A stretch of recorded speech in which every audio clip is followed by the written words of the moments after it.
Nako, eto mga kababayan, no? VP Sara Duterte, tinawag na duwag.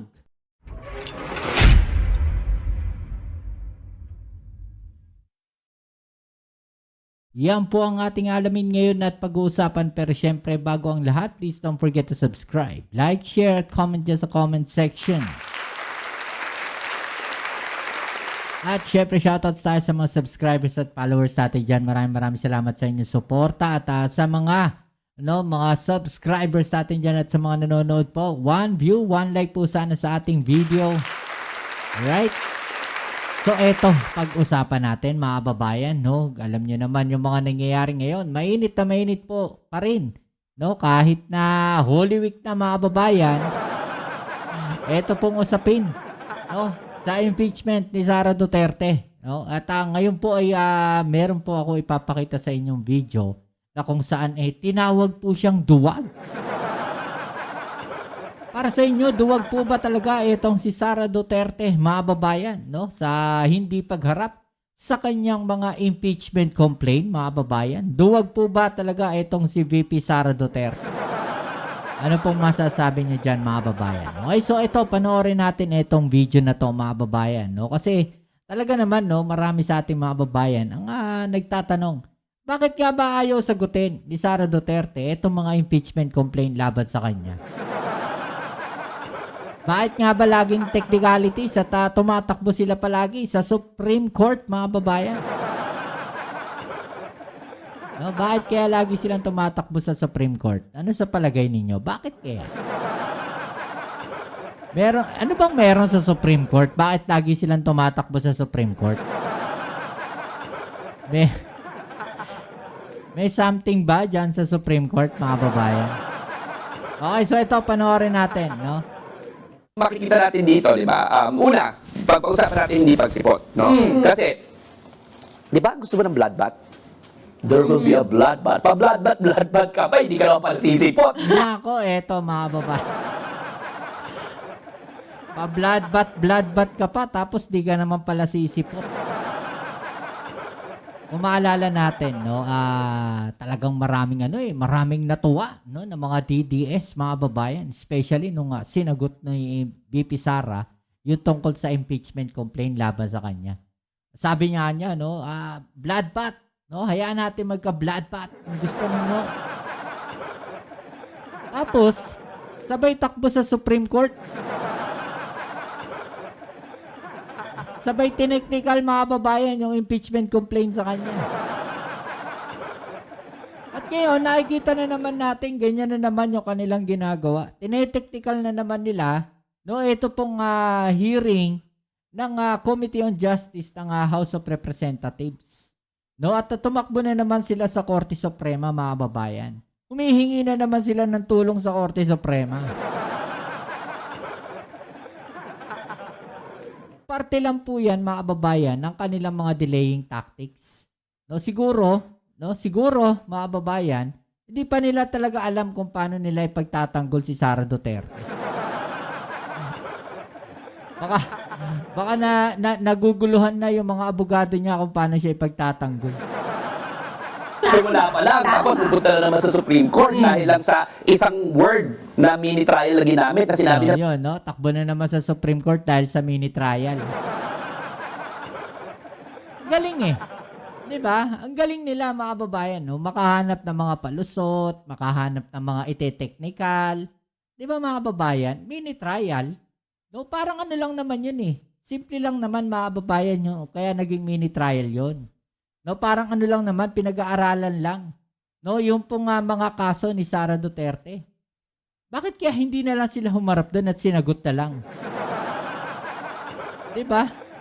naman, hindi to mini trial, may clarification naman afterwards, no? So, tinitake advantage yun yung iisang word na yan, nakita-kita naman sa proceedings na walang mini trial, walang direct examination, walang cross-examination, walang redirect, walang recross, di ba? Binibigyan... Wala ngang wala ngang wala ngang mga testigo na kino-cross-examination. Paano naging mini trial yung mga kababayan? Tinaw lang kung ano ba yung ebidensya at binibigyan ka nga ng chance na sumagot. Yun yung unang-una, no? So, magkano ka na mag-bloodbath, pero hindi ka naman mag-a-appear. So, anong tawag sa'yo? Duwag. Duwag! Duwag. Bloodbath ka pa tapos di ka naman mag-a-appear. So ano daw tawag? Duwag. So yun po yung sabi dito mga babayan. Si VP Sara Duterte daw po ay isang duwag. No, kasi no, bloodbath pa daw po siya. No, tapos hindi naman daw po siya sisipot mga babayan.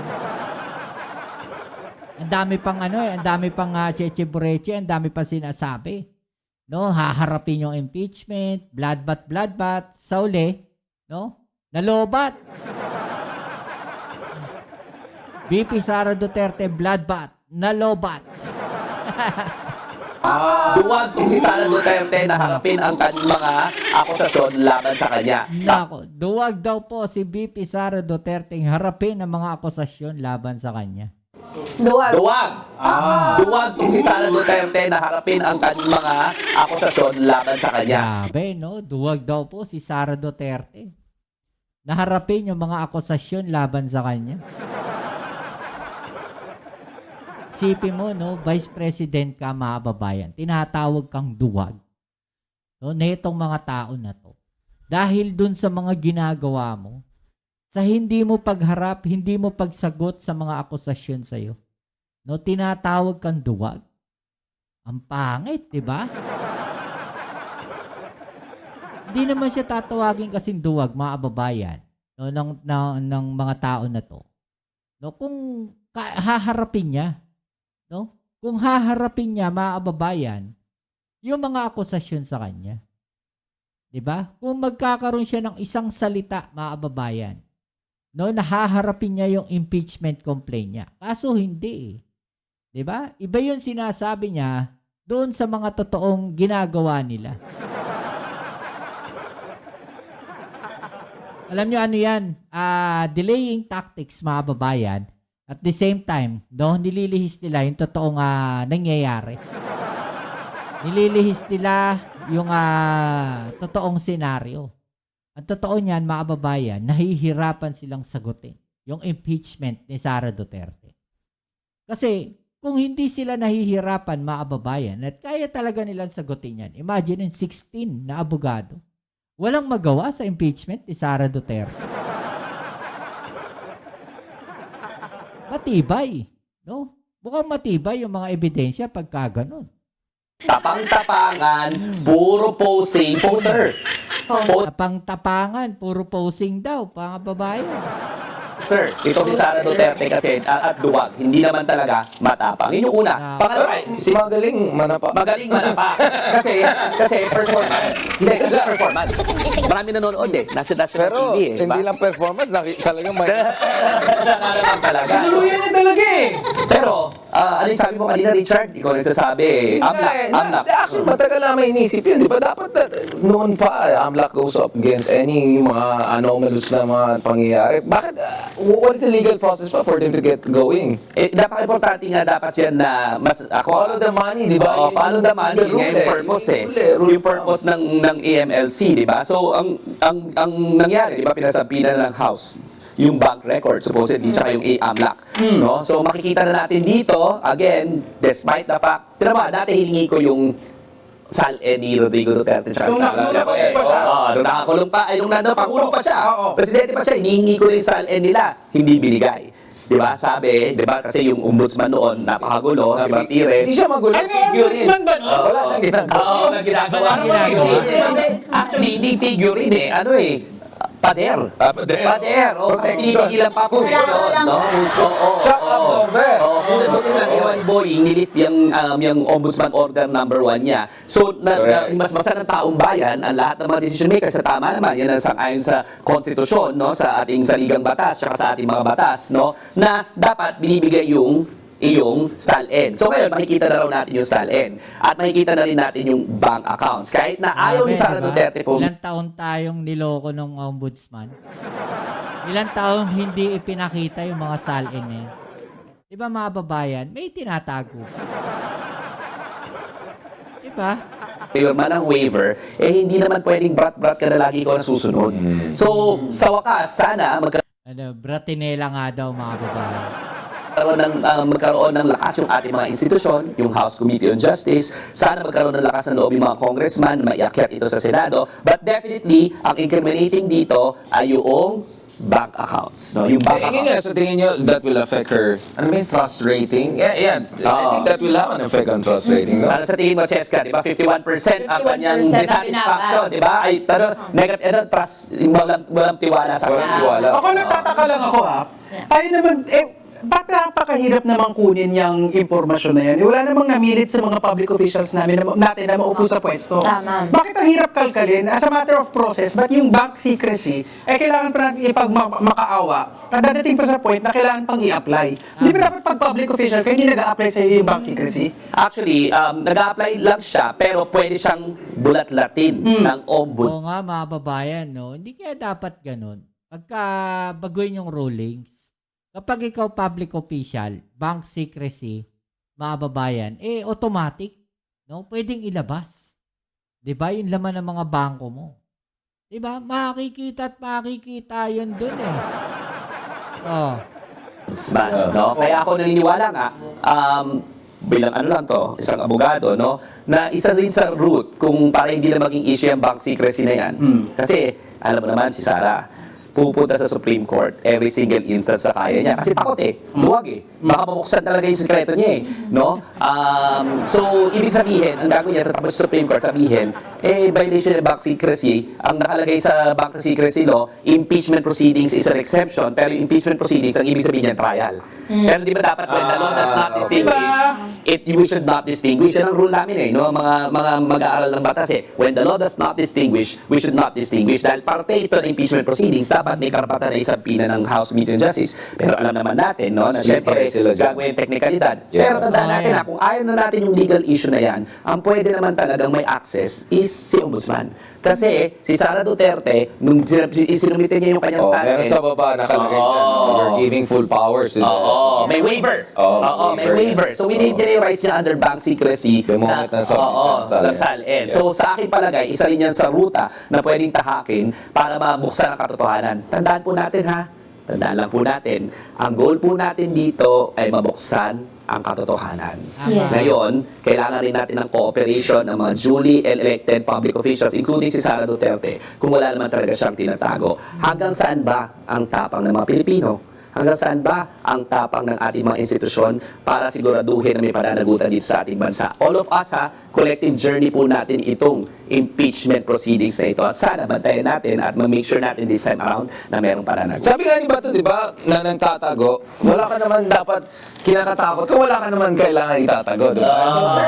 Tama. So, Sabi niya, flight is evidence of Sabi niya, di ba? Saan siya ngayon? yun ang So, sa tingin kinustay mo- niya tabi. So, yun talaga. Yun, mga kababayan, So, tinawag pong ilang beses tinawag na duwag si VP Sara Duterte. Ni Attorney Dino De Leon, kung di ako nagkakamali, no? Well, actually, totoo naman, no? Yung sinasabi, mga kababayan, na dapat, no, ilabas, no, yung katotohanan, no, diyan sa impeachment complaint na yan. 'Di ba? Harapin, sagutin. No, hindi yung nagtatago sila sa mga technicalities. Hindi yung nagtatago sila doon sa mga simpleng bagay. 'Di ba? Kung alam nila sa sarili nila, mga babayan, ng mga abogado, alam nila, no, na etong si Sara Duterte ay talagang hindi po guilty. No? Bakit kailangan daanin sa technicalities? Bakit hindi labanan? No, yung impeachment complaint. Ilabas sa mga ebidensya, sasagutin nila Sara Duterte. Ganun lang kasimple yun 'Di ba? Pero kung talagang pilit po, no, na hinahadlangan ng impeachment ni Sara Duterte, meron po talagang something ata dyan. Ang tanong ng taong bayan, mayroon bang itinatago itong si Sara Duterte? No, na hindi dapat malaman ng taong bayan? Meron bang hindi dapat makita ang taong bayan sa mga bank accounts ng mga Duterte? kung ganun, mga kababayan, edi parang sinabi nilang totoo ang mga sinasabi ng dating Senator Trillanes na mayroon silang malaking halaga ng pera sa kanilang mga bank accounts, mga kababayan. Okay, yan po ang kailangang mabigyan ng kasagutan. No? Kasi imagine ninyo, tatakbo siya presidente sa 2028, mga kababayan. No? Tapos hindi natin kilala yung presidente na iboboto natin. 'Di ba? May itinatago yung presidente na iboboto natin.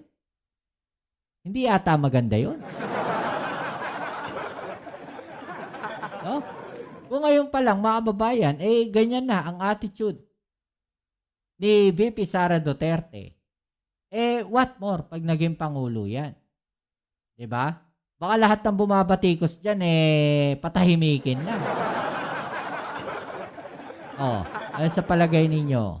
'Di ba? So, yan po, no? Ano masasabi niyo dyan, mga kababayan, no? I-comment sa ibaba ang inyong mga opinion at ating ang pag-usapan, right? So yan, muli kita tayo sa ating next video upload. Dito po muli ang inyong Kuya Mobs dito sa Mobs TV. And please don't forget to subscribe, like, share, at comment dyan sa comment section. Kita tayo sa ating next video. Ito muli ang inyong Kuya Mobs dito sa Mobs TV. Peace. I'm out.